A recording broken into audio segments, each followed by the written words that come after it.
الحمد لله رب العالمين والصلاة والسلام على أشرف الأنبياء والمرسلين سيدنا محمد وعلى آله وأصحابه أجمعين. السلام عليكم ورحمة الله وبركاته.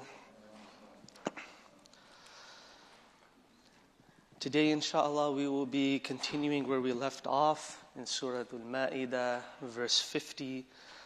I'll read the verse and then we can go through some tafsir.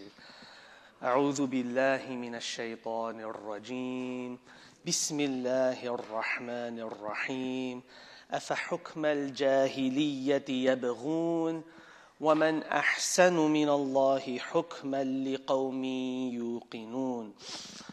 So this verse, it's coming at the end of a collection of a group of verses that describe the Jews, the people of the book, coming to the Prophet sallallahu alaihi wasallam and sort of seeking his rulings on matters according to their own life, to their own society in Medina.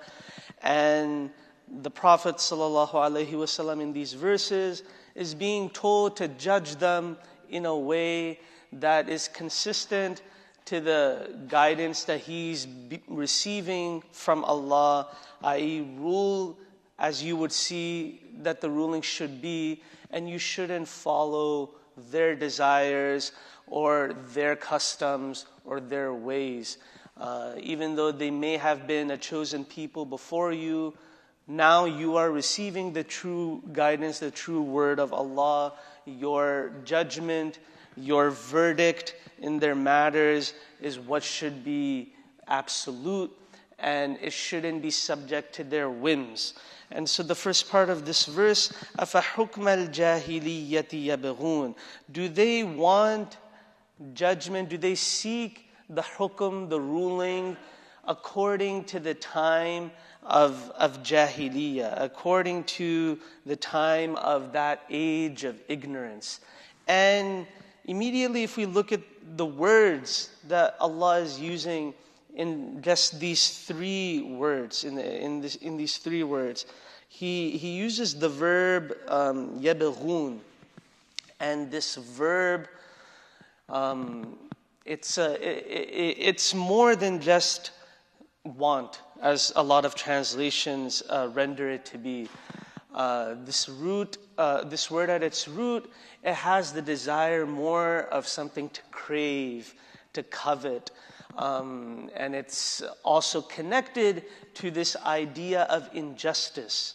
So when Allah is using this word to describe what the Jews of that time of Medina want, it's not something that is just very easy that they want it, but it's something that they crave and they seek with this sort of perversion element of it almost, that they really want something like this in a way that is subject to their desires. What Allah has been echoing and repeating in the previous verses.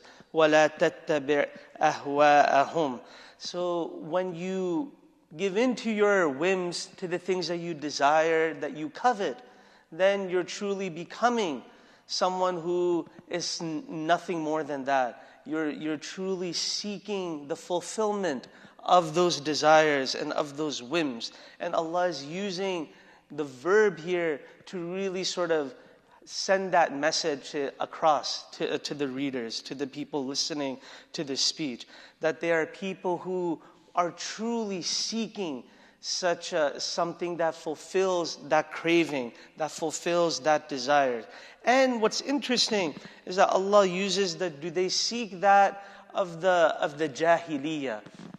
And this word jahiliyyah, the word jahil comes from it. It's used to describe the age of ignorance before the Prophet's coming in that land, that they lived in an era of ignorance. And that era of ignorance, that time, it was basically subject to how the leaders and their whims dictated how the society should be.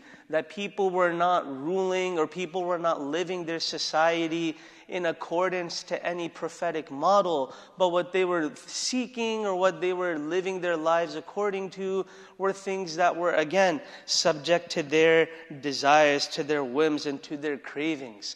And so, how Allah is framing this is, again, to a people who were recipients of guidance, that they were the people who received the Torah. They are people who are upon a monotheistic creed. They were people who were not subject to paganism, to shirk, to worshiping idols or anything. These are people who had their own prophets. And what Allah is doing so beautifully in this phrase, in this verse right now, is that He's basically likening them to the people of that age of ignorance. He's essentially asking a rhetorical question, like, why is it that you are seeking this sort of ruling that would come down in Jahiliyyah?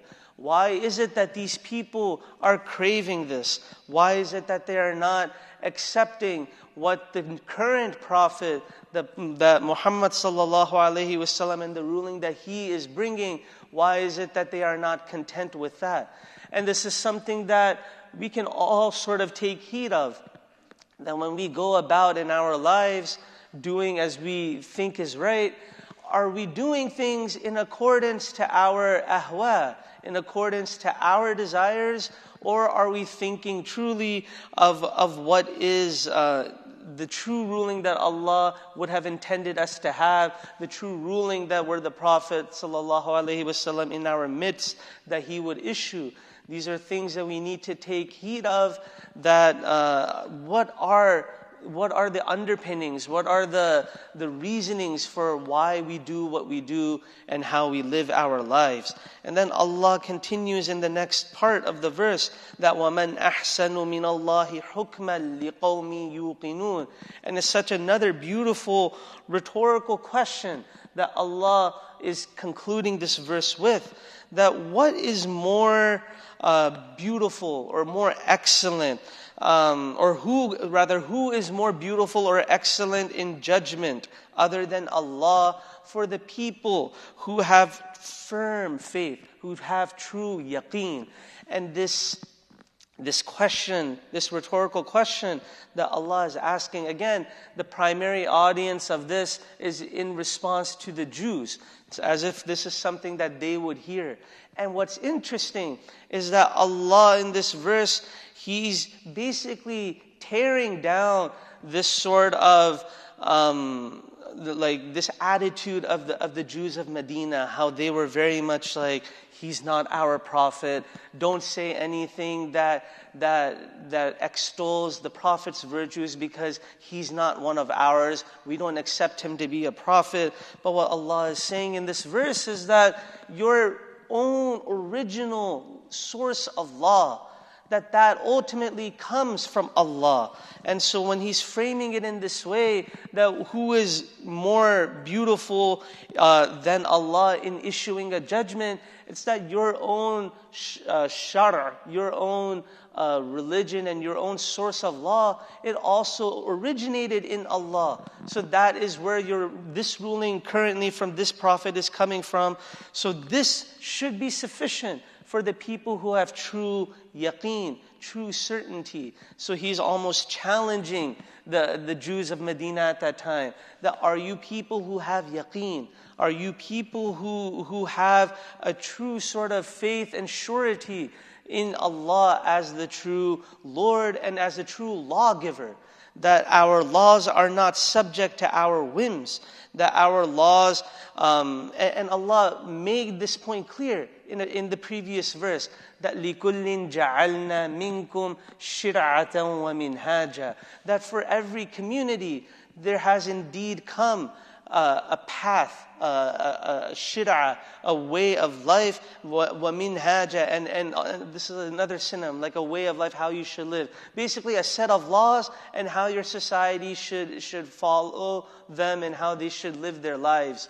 So what He's saying in this is that Even though there were all those different laws that came to different people, Allah is saying that this is the ultimate one at this time. And so if you have true yaqeen in Allah, then your faith should be well-founded and well-grounded in accordance to these laws that Allah is now making His Prophet, His current final Prophet of the time, Muhammad sallallahu alaihi wasallam, be the absolute law that these people ought to follow. And so when we're thinking of our own lives, when we're thinking of what should we do, what is right and wrong, and how we organize our society, our masajid, our groups, that our ways and that our customs and that our traditions and laws, they are in accordance with what Allah has prescribed in His book, what His Prophet has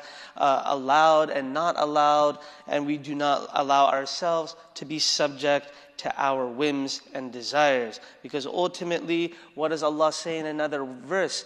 That أَفَرَأَيْتَ مَنِ اتَّخَذَ إِلَهَهُ هَوَاهُ وَأَضَلَّهُ اللَّهُ عَلَىٰ عِلْمٍ وَخَتَمَ عَلَىٰ سَمْعِهِ وَقَلْبِهِ وَجَعَلَ عَلَىٰ بَصَرِهِ غِشَاوَةً. That have you not considered or seen the person who takes his desires as his ilah, as his deity of worship?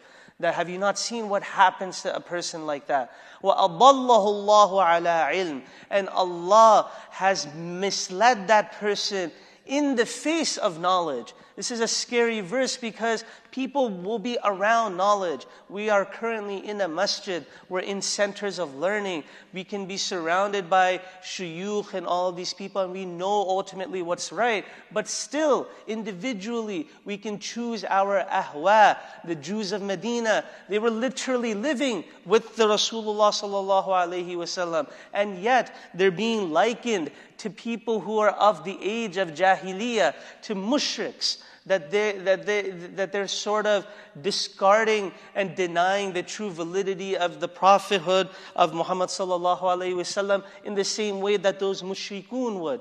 And so when you see someone like that, what does Allah say? That وَخَتَمَ عَلَىٰ سَمْعِهِ وَقَلْبِهِ, that He puts a seal and a stamp on his heart.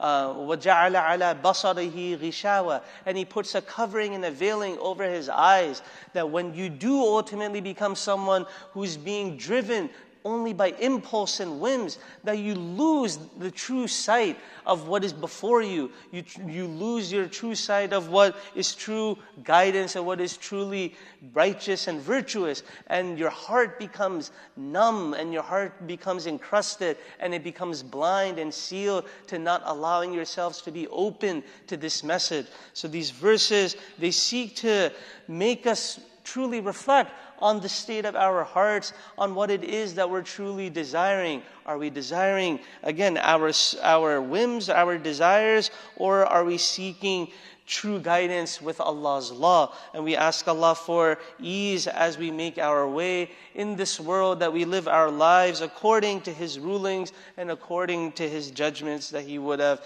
liked us to live our lives by.